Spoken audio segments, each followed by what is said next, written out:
Hi guys, so I've mentioned on numerous occasions in the past about how Ireland did not vote for Brexit, but it's still going to suffer the consequences of Brexit.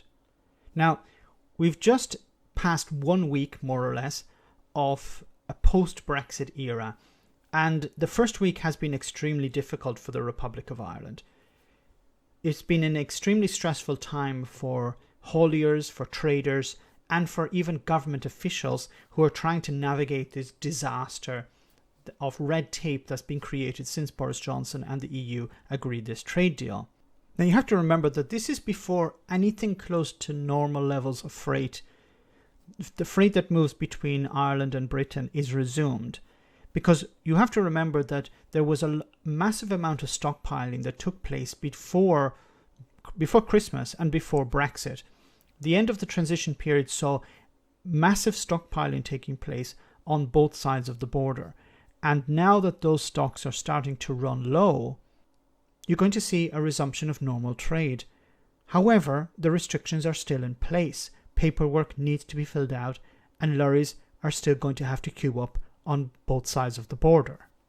So what has the effect been on Irish sea trade? Well, we've seen ferries being cancelled, lorries have been denied boarding, trailers have been parked up in lorry parks, customs rules have been eased, fresh food aisles in Marks and Spencer's have been nearly empty, and online sales have now new charges or have been cancelled to Irish customers. The image you see on the screen was taken by Buxton, who's a supporter of mine on Patreon. This is Marks and Spencer's in Dublin. You can see the shelves are pretty much empty. Now, Marks and Spencer's, of course, receive a lot of their goods from the UK. Now, other reports online show stores such as Aldi, Lidl and Dunnes Stores are not as greatly affected because they import most of their produce from the European continent, not from the UK. Now, there have been reports of companies changing their way of operating because of Brexit. Parcel courier DPD, and I mentioned this on one of the live streams, became the latest company to change operations because of Brexit. They've paused road delivery services into the EU, including Ireland, from the UK. Now, who is to blame for all of this? Well, if you ask Irish government officials, their response is pretty much, "We told you so." Now, government officials in Ireland have been warning for years that Brexit is going to create massive disruption. And now we're seeing that massive disruption. It's very important to remember that businesses that have been trading, even large companies who have been trading between Britain and Ireland, Britain and the EU, have never needed to deal with this type of bureaucracy before. And now that it has been thrust upon them in a very short time, they're struggling under the load. Now, I have covered in the past how the UK's IT systems have not been fit for purpose, even though Michael Gove has been promoting them.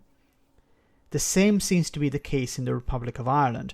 The customs service are not prepared for the amount of paperwork they have to deal with, and the IT systems don't seem to be able to cope with that.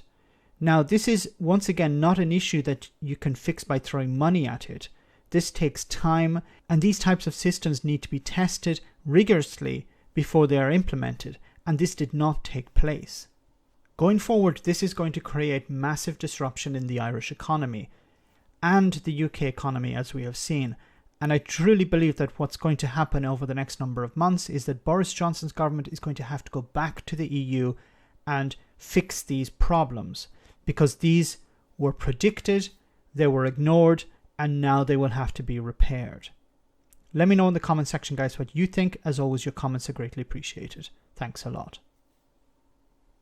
I want to say a big thank you to all of my patrons. You ensure that this channel continues to exist. I'm eternally grateful for all of your support. If you join Patreon, you will receive instant access to our Discord server, where we have both audio and video chats. You can chat with me and other patrons, where we discuss important and non-important issues. Becoming a patron per month costs about the same as a large coffee, so why not check it out?